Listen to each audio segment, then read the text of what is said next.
Hey everyone, welcome to the series of Python programming.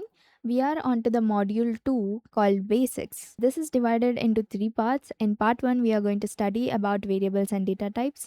In part 2, operators. And in part 3, we are going to be covering all the remaining basics. The notes of the document will probably be available to you guys, but I still suggest you to make your own notes. Let's get into the lecture.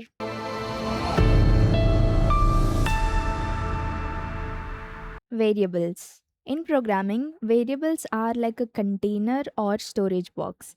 And what does a container do?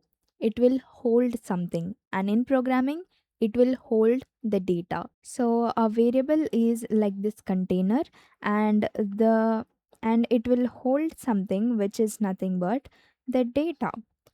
But in Python, it is a little different than other programming languages because Python is an object oriented programming language, and we'll understand why it is called object oriented programming language in the next few minutes.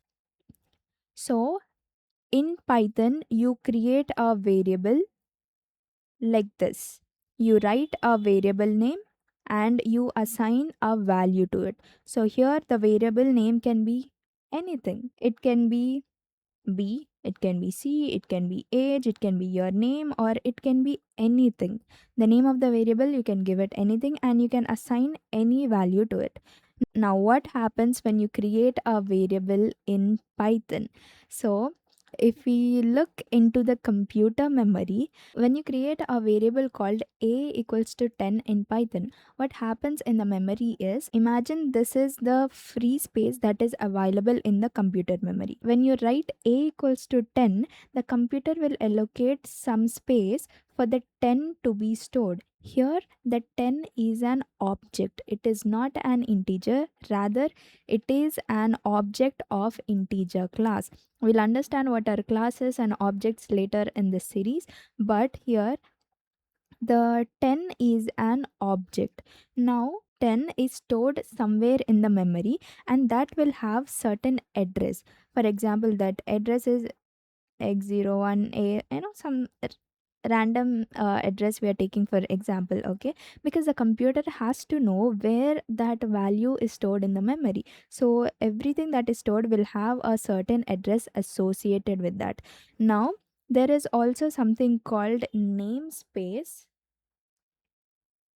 in the computer, which is a dictionary. So what this will do is it will store the address of this value and assign a name to it.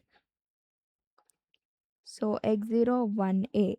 So this is the address of the object that is created in the memory and the name of the address is a. So when you're writing a equals to 10 in Python, the 10 value is not stored in a, rather the address of this 10 value is stored.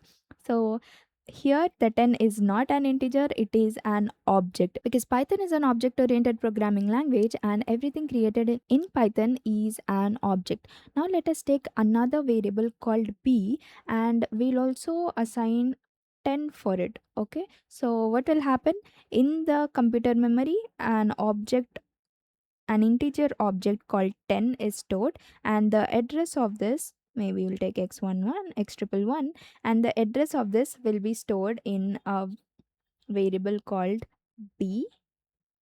So here b is what? It is the name of the address of the value that is stored in the memory. So now suppose instead of b equals to 10, we are writing b equals a. Now, what do you think is going to happen in the memory? B equals A, and A, we know that it is containing 10. So, technically, B equals to 10, right? So, do you think the same mechanism is going to happen here? No, and I'll explain you why. Let us remove this. So, when we are writing B equals A, and we know that a is not storing the value, rather it is storing the address of that value, right? So when you're writing b equals a, that means we are storing the address of this in this. And what is the value of a? It is this. So in b, inside the memory, the same address is going to be stored. And what is this address? It is the address of this object. So when you're writing b equals a, and even though technically the value of b is 10, a new integer object of value 10 is not going to be created. Rather, b is just going to point to the same object. So when you write b equals to 10 and when you write b equals to a, the memory allocation is different inside the computer memory. I hope you understood it. And this is in Python. For example, in another languages like C or CPP, you write a equals to 10, right? So, what is happening inside the memory? A fixed space is allocated for a variable. For example, it is an integer variable. So, in integer variable, the C or C++ will allocate 4 bytes. So it is a fixed size of memory being allocated for that variable. So here 4 bytes of memory is being allocated for variable A. So now this feels like an actual container, some space, and the name of the space is A and the size is 4 bytes. Here the value of 10 is going to be stored. Now when you say B equals to A, that means the value of A is 10. So 10 also has to be stored in B, and the data type of B is integer. So again here 4 bytes of extra memory is created, and then the same value 10 is going to be stored. Rather than B pointing to here, a new space is created for B. But in Python, when you write B equals to A, instead of creating a new object, B will point to the same object. So that is the difference between Python and other programming languages. Now we'll understand what is int and all of that. Even Python has all of that, but we do not explicitly declare the data type for Python, because Python is a dynamic programming language and it will assign the data types in the runtime. We'll look at what are the different data types present in Python in a minute. So this is the, actual definition of a variable. A variable in Python is a name that points to an object in memory. So the variable in Python, it is a name that points to the, so it is a name that points to the object in memory. I hope you understood the definition of variable in Python. So the syntax, as we have seen, we'll just write the variable name, we'll write equals, and then we'll just give value. So syntax is very simple, but there are certain rules for how you can name a variable in Python. So there are three simple rules with how you can name a variable. First one is, the name of a variable can be combination of uppercase, lowercase, numbers and underscore. So uppercase, from capital A to Z, lowercase small a to Z, numbers or digits 0 to 9, and underscore. That is the first rule. It can be used with a combination of uppercase, lowercase, numbers or underscore. And the variable cannot start with a digit. Digits can be used, the numbers can be used, but it should not start with a digit. So for example, the variable name is var. You can write var1. This is a valid variable name, but suppose you want to write it as one var, then this is invalid, because a variable name cannot start with a digit. And next, no special character except the underscore. So if you're going to name any variable, you can write my underscore age, okay, or you can write my car price, something like that. But you cannot write my underscore car price and dollar. This symbol is not allowed, or instead of that, suppose you want to write star, but this is also not allowed. So in special characters, only the underscore is allowed. Rest of the special characters are not allowed in Python for naming a variable. Okay. And we have a small note: Python is case sensitive, preferred camel case. So this one is called camel key. We are going to write two different words: my age. So instead of writing my age, this is not that clear, right? There is no separation of my and age. So how you can write it instead? My underscore age. Using underscore here is referred to as camel case. So in Python, this camel case is preferred. If you want to write my age, this is also valid, but this one is more preferable in Python. Okay, and Python is case sensitive in the sense, suppose you're writing age equals to 13 and age equals to 13, so these both are different variables. The meaning is same, but here the a is an lowercase character and a is an uppercase character, so these both are treated as different variables. Okay, so this is what is meant by case sensitive. So Python is a case sensitive language. Now we'll see what are data types. We have understood what is a variable. Now let us understand what is a data type. So data type defines what kind of data a variable holds. In simple words, data type stands for the type of data. Is it an integer type data? Is it string type of data? Or is it float type of data? So there are different data types. For example, int, float, complex, string, boolean, none type, and list, set, tuple, dictionary. In this video, we are going to cover about these six, and these four we are going to cover in the data structures lecture. Okay, now let us see. Data type. Int stands for integer numbers. For example, 2, 5, 15, or anything. So how you'll write a variable of int data type? A equals 15 or x equals to 100, right? Now float stands for decimal numbers. For example, 9.99 or 3.33. And how do you write that? Simple, write a variable name, for example a, and write it as 9.99. Or suppose you want to create a variable called price and write it 999.99 or any decimal number that you want. Okay, and then complex number. Complex number are just imaginary numbers. You can write 3.3 plus 4i, something like that. It is generally not used in programming, but it is good to know. And what is string? String stands for collection of characters. So basically, whatever text that you want to store in a variable, that text is a string data type.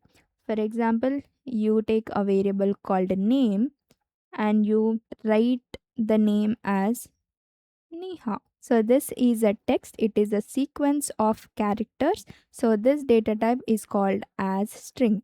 And the thing to note is string is always written in double quotes. If you don't write double quotes, it is not treated as string.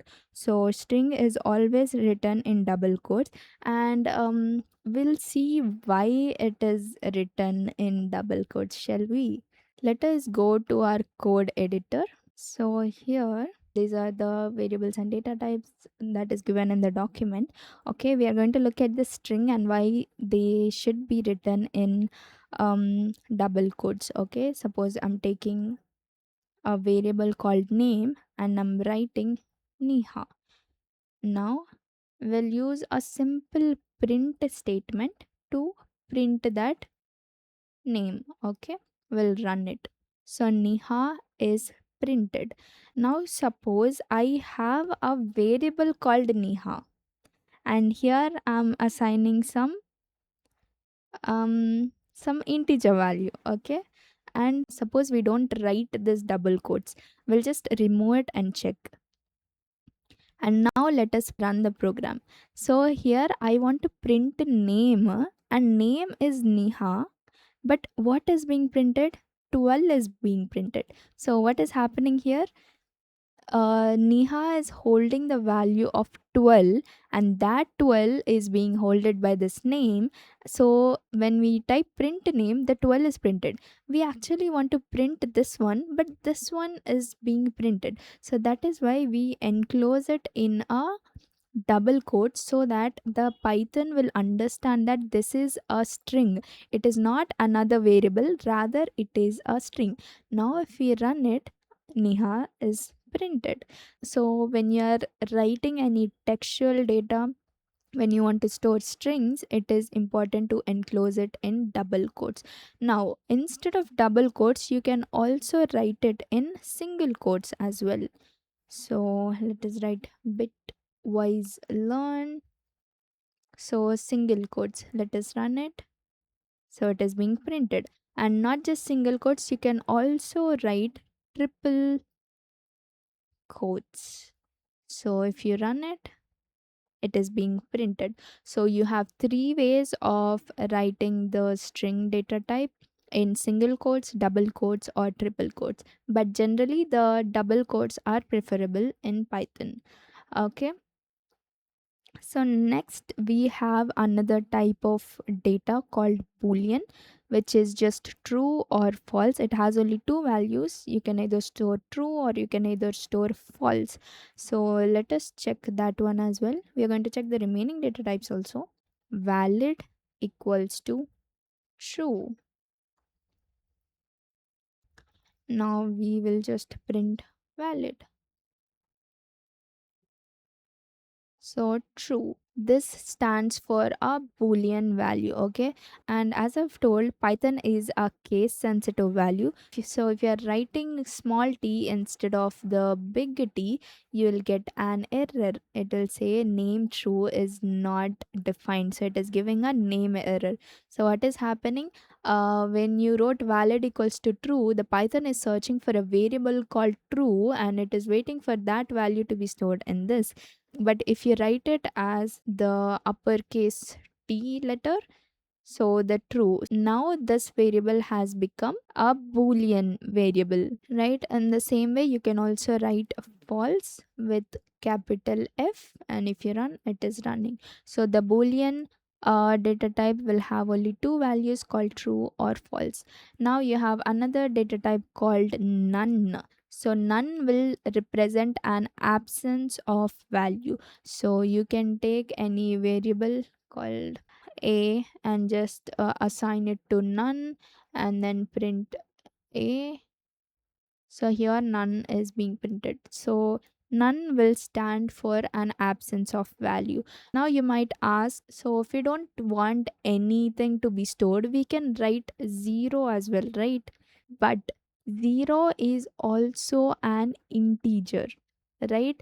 So here what is happening, a is becoming an integer variable. So when you print a, 0 is being printed.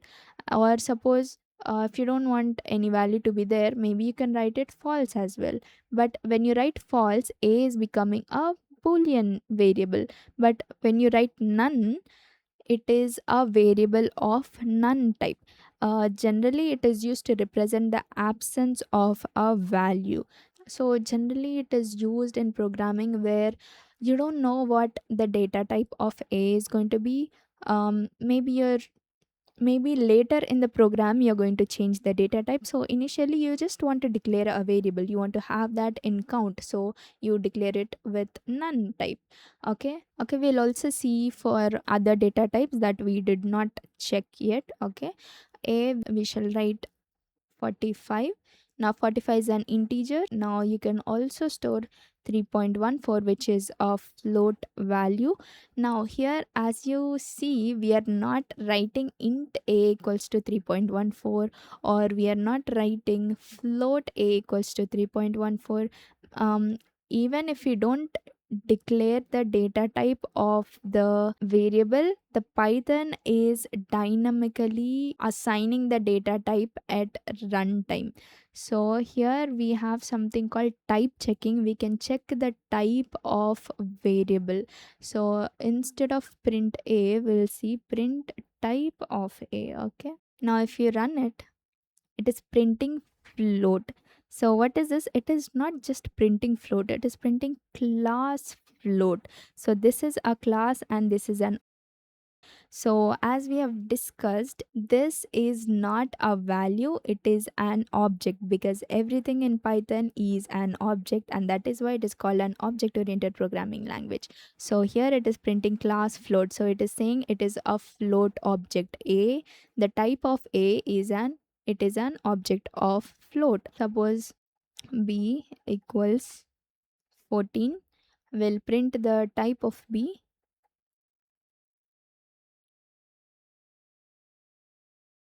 So it is saying class integer. So B is an, so this 14, the B is an integer object. So let us take a string name equals to Neha, and we'll print the type of that. So it is printing class string. So this one is an object of class string. We'll write other data types as well. Valid equals true, C equals none. Okay, we'll print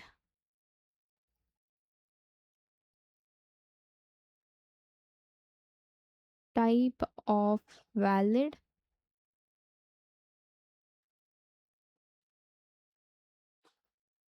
type of C. If we run it, everything is being printed. So even though we are not assigning the data type, we are not explicitly telling Python that this is a boolean variable, this is a boolean variable, this is a string variable, this is integer and float. Python is automatically assigning the data types at runtime. So this is why Python is called dynamically typed language. We have learned about it in the introduction video, where I told Python is a dynamically typed language, and I think you understood why Python is called a dynamically typed language. So the next concept is keywords. What are keywords? Keywords are reserved words that have a predefined meaning in Python. That means there are certain words in Python which have a predefined meaning to them already. Okay, so those words are reserved by Python and have predefined or special meaning in terms of syntax or logic, and their meaning cannot be redefined or reassigned. So for example, there is a keyword called if. So if in Python is used to check a condition. So the word if already has a predefined meaning in Python, so you cannot use that as a variable name. Suppose you want to create a variable, you cannot give the name as if and then assign something to it. You'll get a syntax error in Python, because you are using a reserved word, you're using a keyword, and you're giving some other meaning to that, which you cannot, which is not allowed in Python. Okay, so there are certain keywords in Python which you don't need to specifically memorize all of them. As you keep learning more concepts, you will automatically understand what are the keywords, and you'll also remember them pretty easily.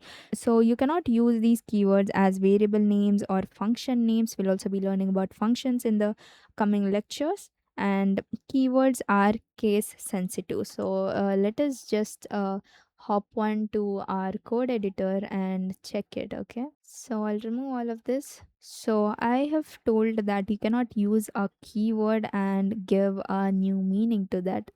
But what will happen if we do that? We'll get a syntax error. Let us check it.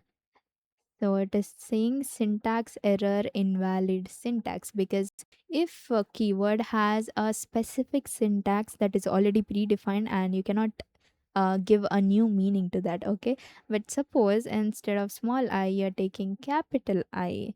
Let us check if this works. The word is still if, but when you run it, the output is printed, because Python is a case sensitive. So if the lowercase letter and the uppercase letter is different, so this one is allowed, whereas the lowercase letter if is not allowed. It is same with all the other keywords. You cannot use them as a variable name, or else you'll get a syntax error.